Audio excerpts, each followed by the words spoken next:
I want to welcome folks back to our series of interviews that we're doing in conjunction with the Maine town meeting on June 1st. And this is going to be our third speaker today. And her name is Megan Bailey. She is a research associate at the Margaret Chase Smith Policy Center. And again, this is a lead up to the Maine town meeting, where our speaker will be the director of the Policy Center, Jonathan Rubin. And in the comment section on the post on Facebook, I will include the link to how you can register for the event. And if you want to see the other interviews, you can keep scrolling down our Facebook page at the Margaret Chase Smith Library, or you can go to our YouTube channel, which is the Margaret Chase Smith Library. Welcome, Megan. How are you? I'm doing pretty good. How are you? Good. Thank you for being here. Sure. So how long have you worked for the Margaret Chase Smith Policy Center? I was just thinking about that. It's been almost 5 years, which seems that went very quickly. So, yeah. Very good. And what was your attraction to the Policy Center? Why did you want to go to work there? So prior to working at the Policy Center, I was working as an economist for NOAA Fisheries, and I loved it. I loved the people that I worked with, but it was all fish all the time, and I was very drawn to the Policy Center because of the diverse projects and organizations I would get to work with. So that was very, very attractive to me. No offense to the fisheries world, very interesting, still dabble in that, but I really like the opportunity to sort of poke around in different industries. Well, that's the perfect lead into my next question is what projects you work on. And I know it's a very diverse set of projects and very extensive set of projects. So give us a sampling of some of the things you've been working on. Yeah, so I sort of tackle anything and everything that falls under the umbrella of community and economic development, which is, as you were saying, a very sort of diverse range of projects. A lot of what I do are economic impact studies. I do those for a variety of industries, the forest products industry, logging industry, work with the Brewers Guild a lot, the Maple Producers Association, so a lot of industry groups like that. I also work with different levels of government, so everything from sort of municipalities. I'm working with some communities in Jonesport and others in Washington County right now, to sort of the county level, to then working with folks at the state on sort of various kinds of things. A lot of it has to do with really just helping out where a lot of the time what I'm doing is not necessarily very complicated, but there's just not much resource available in a lot of these small communities or within different nonprofit organizations to pull together some of the data or the information that I can do fairly quickly. So I'm sort of very responsive that way. Are there projects that you're interested in that you go out and sort of seek and develop, or is it mostly people coming to you and saying, can you do this for me? It's sort of a mix. I think when I first started, it was a lot of people coming to me, to the center. We're sort of known for, especially when it comes to economic impact assessment, there's not many folks across the state who do that. So we sort of, anytime there's a request for one of those sort of all get funneled down to me or my colleagues in the School of Economics. But recently, now that I've been here for a couple of years, I've really started trying to build out my little research interests. I'm very interested in the idea of like local decision making and data access and access to analytics for decision makers on a smaller scale, like the municipal level. So that's something I've been sort of trying to carve out for myself. So you talked about having interest in local decision making. You talked about some of your projects are at the local level. Can you give an example, like with this work you're doing with Jonesport? Have you been able to help them with this idea of local decision making? We're trying. We'll see. So what we have right now in Washington County is we have a small grant to do a pilot project to sort of test the feasibility of pulling together information from publicly available data sets, places like the census, things that people are familiar with. But often those data sets, when you're looking on a very small scale, like a town level, they're not really, I mean, they're accurate enough, but when it's a town manager or a business looking at it, that doesn't fit. That's not what I see in actuality. And so we're trying to sort of merge public data with some private data I have access to, with data the town has that they just don't have the capacity to pull together and organize. So we're trying to create something that helps provide sort of a clearer picture of what's happening in the community. And hopefully what we build for them will be used for their comprehensive plan that they're starting to update. And then hopefully, if all goes well with the pilot project, we can roll this process out to other communities. So when you talk about being assemble these different areas where the data is this something technological that you're going to be creating, something computer related to help merge all these different sources of information? Yeah, and that's part of what this pilot project is okay, how can we create a central hub where I can funnel the information I have, where the community can funnel information they have, and then myself and a graduate research assistant can create something that is very intuitive, easy to understand, and hopefully helps with decision making. That's sort of the goal. Well, it's interesting because this idea of data hubs is one that I keep hearing as I interview different people at the Policy Center. Yeah, I think I feel like that's just come up over the past couple of years, especially with Marcy and her drug hub. So yeah, I think it's an interesting topic. Very good.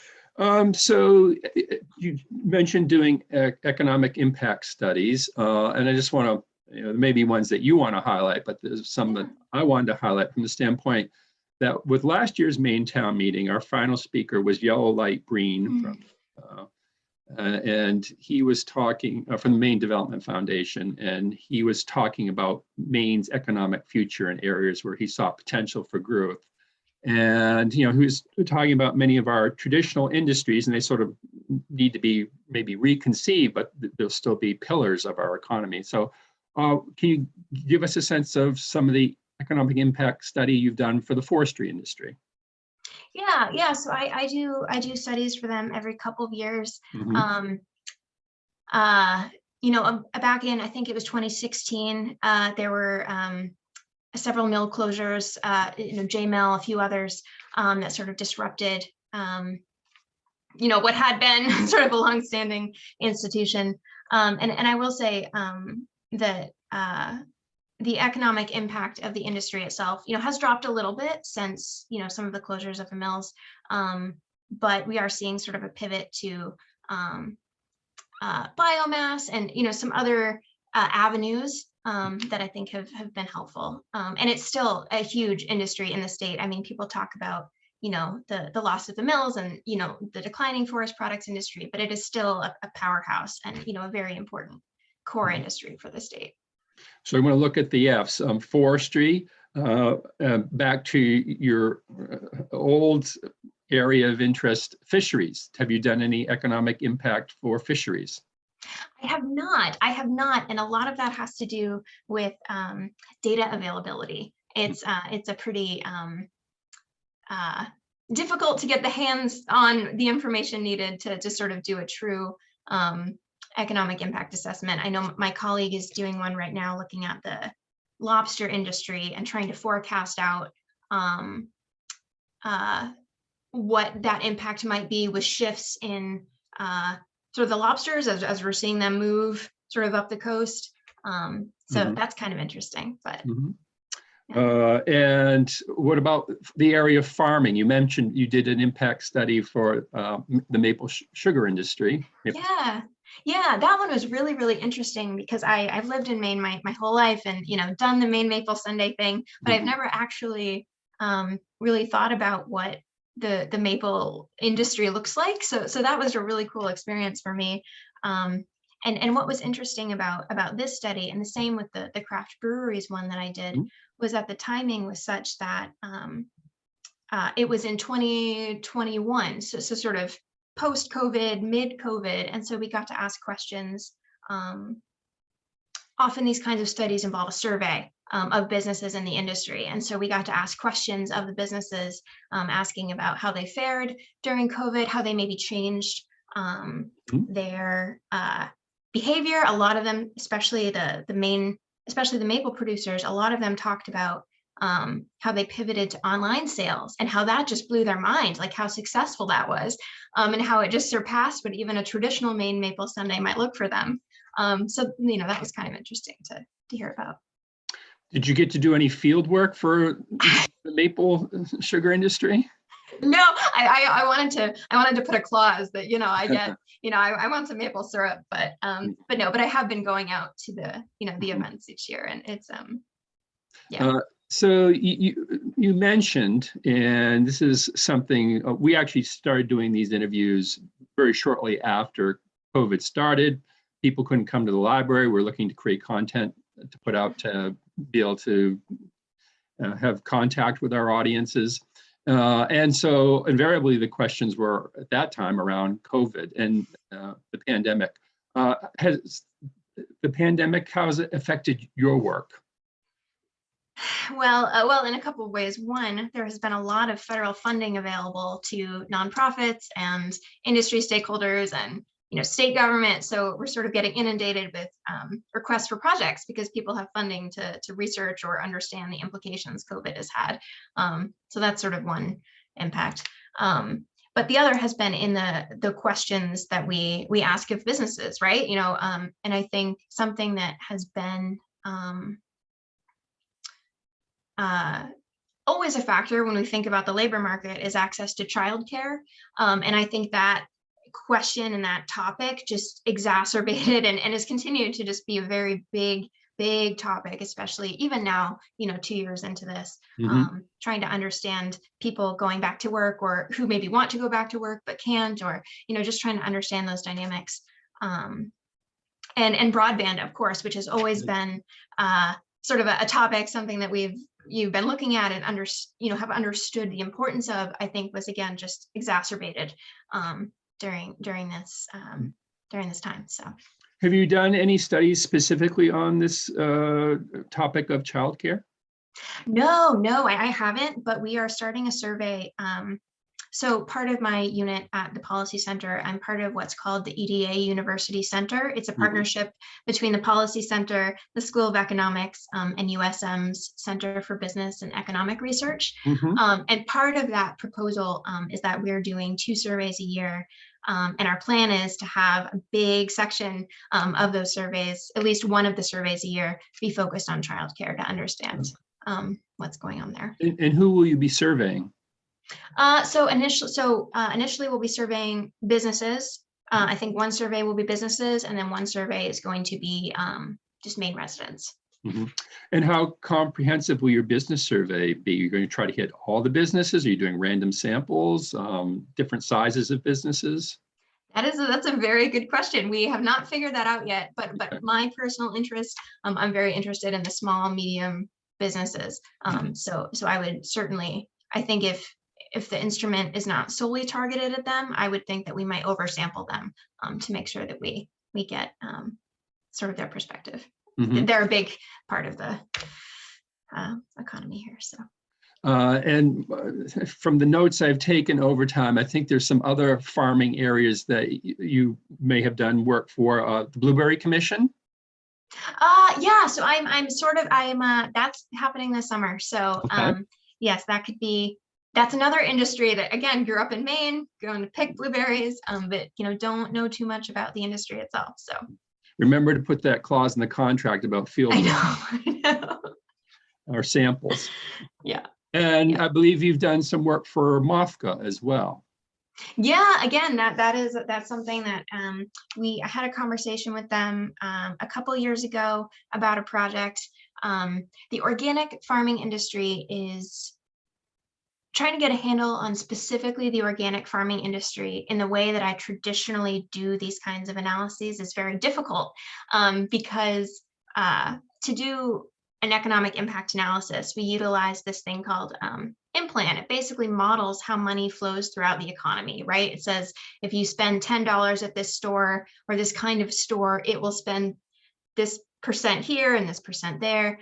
And the tricky thing when it comes to the organic industry is our little matrix of where money goes doesn't specifically specify sort of an organic supply chain. So that's been something that we've been tackling and trying to think about for quite a while. Yeah. The O in MOFGA stands for organic. So MOFGA is the Maine Organic Farmers and Gardeners Association. Most well known in Maine for their Common Ground Fair. Yes. Highly Uh, recommend it. So I think that takes care of the 3 Fs. And now I want to go back. We've talked about something that you've done at the local level, working with Jonesport. And then you say you do work at the county level, and that Jonesport project ties into a more county-wide project. And then another county, I believe, that you've done work for is Piscataquis County. Yeah. So that's happening right now. We're involved with the Economic Development Council there. They need to have a or they're looking to have a strategic plan developed and implemented. And so my colleague and I are going to be working with them to provide the sort of the background and information on trends and that kind of thing to help inform that. So again, I'm always amazed in hearing all the projects you work on at any one time, like right now. How many projects are you working on? I was actually working on that this morning because I was getting a little overwhelmed. It's usually about 6 or 7 in various stages. Some of those are I'm writing or I'm applying for them, or I'm wrapping them up, or I'm, just in the beginning stages talking with the organization to see if that might be feasible. But yeah, it's usually between like 5 and 7. Now, and you've alluded to, you can't do all this alone. What sort of team do you have helping you with these 6 to 7 projects you're working on at any one time? Yeah, so first of all, I'm always very grateful that at the university we have wonderful, energetic, enthusiastic students, both at the undergrad level and the graduate level. It is no problem if I have a project and I'm like, I need some help. I can always find a student. And they are just, I truly appreciate all of their help. So I always have at least 1 or 2 students. I think I have like 4 or 5 right now working with me. I also work very closely with colleagues in the School of Economics. So that's where I did my master's program 10 years ago. So I'm very close with folks over there. Also folks at USM. And even folks across the university in cooperative extension and at Sea Grant. What I appreciate about the university is I've heard that this is abnormal. I don't know. I've never worked at any other university, but I've heard that other places it's very insular, right? You just work in your department and you protect your project and you want to have control over it. And what I find here is, if I'm working in anything related to the farming world, I reach out to folks in cooperative extension. If I'm this local data project that's happening in Washington County has a very coastal focus, right? Just because of the nature of Jonesport. So Sea Grant and other folks like that are involved. And it's never a question of, that's not my thing. I don't want to help. It's all very collegial. And I always have a great team to draw from. Very good. Yeah. So then moving up to the next level, the state level, you talked about doing projects at the state level. Do you mean specifically working for the state, contracting with the state? Yeah. I think one of the most recent ones was working for the Department of Agriculture, Conservation, and Forestry. That was with a big team of folks from the School of Economics. And our director, Jonathan Rubin, worked with me on that one, looking at the possibility for and the economic impact of expanding production capacity for different agricultural products across the state. If we had more capacity, what would that do? So that was a very interesting project. I often get calls from Sam Warren, who works for the University of Maine system, but works very closely with the state legislature. And she'll call and say, hey, this committee is working on X, Y, and Z. Could you pull something together very quickly to help them. Mhm. And so I would do a lot of those with Phil Trostel, who works at the Policy Center as well. We try and be responsive there where needed. So. And Phil will be an upcoming interview. Oh, great, great. Very good. And when you said building capacity in the agricultural realm, what do you mean by capacity? Oh, just more processing facilities. Okay. Yeah, and do we have the and then do we have the agricultural products that could utilize that additional production capacity, or would that extra facility be only half used or just sit there? And could we bring stuff from other states, that kind of thing? Mm-hmm. And then moving up the next level, you didn't specifically mention this, but I think you might have some connection to it, to the national level. You talked about this EDA, which I believe in the past you've talked about it being in connection with Build Back Better. Yes. Yes. Yep. So that we just put in. So when I say we, I mean a giant team at the university, folks from engineering, folks from the Mitchell Center for Sustainability, folks from the Department of Industrial Cooperation. It was a big team, put in a request or a proposal for the Build Back Better funds that, are sort of being dispersed. And so the university is partnering with MDF and Yellow and other sort of statewide nonprofit groups. Mm-hmm. And the hope is that it's a very, if we were to get it, we'll find out in, I think, September, maybe, if we're lucky. if we get it, it will be some projects focused on the forest products industry, actually, and new ways to use forest products in the state. I know the engineering department is working on some, they have I'm going to get this wrong. They have this cool new way to like make houses out of wood laminate, and it's very cool. So anyway, it's this giant project looking at, expanding the capacity of the forest products industry. Very good. Are you in part a grant writer? When I have to be. So yes, So another question that I've been asking each interviewee is, this is a policy center.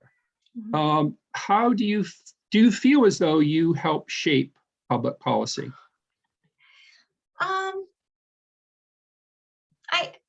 I think so. I think so. I think a lot of the work that we do, particularly around some of the bigger industries in the state, forest products industry, they're, while not often directly tailored to a specific,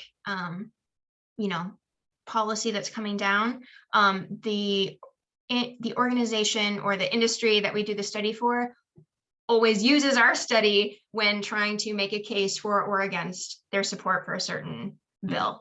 And so I know, especially with the economic impact assessments, like, for example, I think it was the craft brewers who wanted to be able to, they lobbied to be able to have, they got a bill passed to allow the sale of alcohol, like them to purchase alcohol and like leave with it, right? So like you don't have to, and that was a big help with them during the pandemic, right? Because a lot of their sales went to direct to consumer. And so we were able to show in our study that, yeah, that actually helped keep the whole industry afloat. And so if you were considering taking that away, don't do that, because it was very helpful. Yeah. So it sounds like a lot of what you do is you're providing the data to back up people's arguments who are taking that next step to actually trying to affect public policy. Yeah. Yep. And that's a role that you're comfortable with. You don't feel a need to push it to the next step to actually come up with public policies. I mean, as you're working on some of these projects, do you ever think, this would be a good idea? Why don't they do this? I do think about that sometimes, and maybe in another couple of years I'll sort of get to that point. But I really appreciate and feel comfortable in the role of I'm really good at what I do, and I know I have the skills that I have, and Mhm. these industry people, they know their industry, and they have more information than I ever could on what's going to work for them or not work for them. So I like to sort of think that I give my piece. It's a little piece of the puzzle Mhm. that sort of fits into the larger narrative around whatever policy issue is going on, but I don't Mhm. feel the need to maybe to be the driving force behind it. Okay. Uh, why did you want to be an economist? Oh, that's a good question. Yeah, people often, I say I'm an economist, they look at me funny. So I started school at Maine as a chemical engineering major, Mhm. and too much about numbers, not enough about people, didn't care. Okay. Switched to education, too Mm. much about people, not enough about numbers. And I was like, what am I going to do? I don't know and I stumbled into an economics class and was instantly Sure. like, oh, okay, so this is numbers, but it Mhm. has I can see it. Economics isn't perfect. We know this, but it has a very applied, uh, Mhm. piece to it. And that's what I fell in love with, the blend of the people and the numbers. Interesting. Um, so oftentimes economists get classified as either macro or micro. Do you classify yourself that way? You know what? Yes, up until recently, I would have fully considered myself a microeconomist. Macro is not my world. But so I have a master's degree, and I'm currently pursuing an interdisciplinary PhD at the university. And as part of that, I found myself in a graduate level macro class, which I haven't taken in probably 10 years. And you know what? I enjoyed it, and I see the value in macro now, and I Mhm. might dabble in it, but I still am a Okay. micro. But another distinction is you're very much an applied economist Yes. Yes, rather than a very much. theoretical economist. Okay. Yes, very much. Yep. And you're working on a PhD, and where are you in that process? Yeah, so I've been taking classes for a couple of years just to see if that was something that I wanted to do. Mhm. I've sort of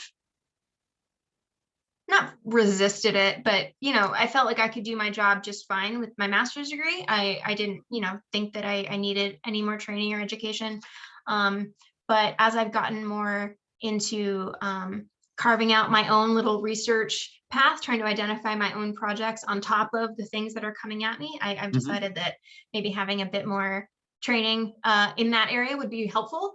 Mhm. So I've been taking classes now for about 2 years, and I just applied to the iPhD program and was accepted. Mhm. So hope to defend in 2025.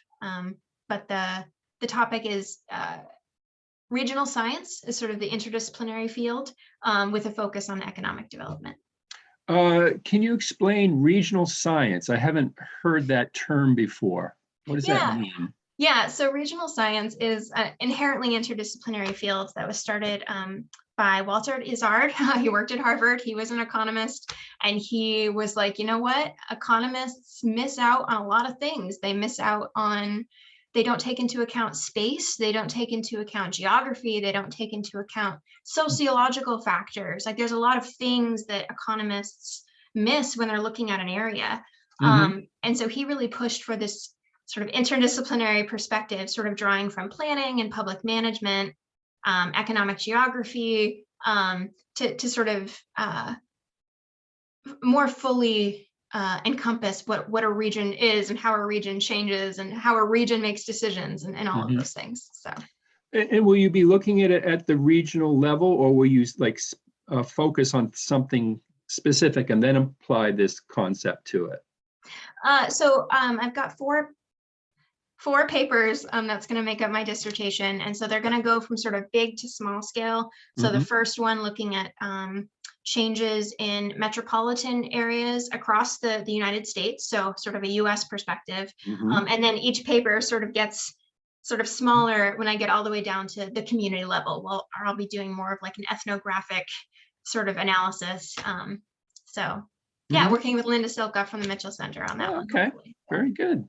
Yeah. Well, thank you very much for sharing the work that you're doing. I'm now even more in awe. And in addition to working on a half dozen projects at any one time, you're also working on a PhD. Yeah. Uh, I wish you well in that Thank you. endeavor. 2025 isn't that far away, so. It is not. It is not. Good So luck.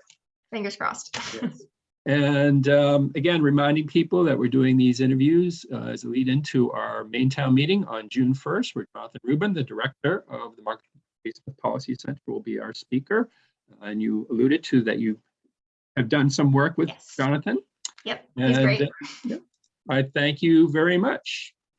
Good luck and take care.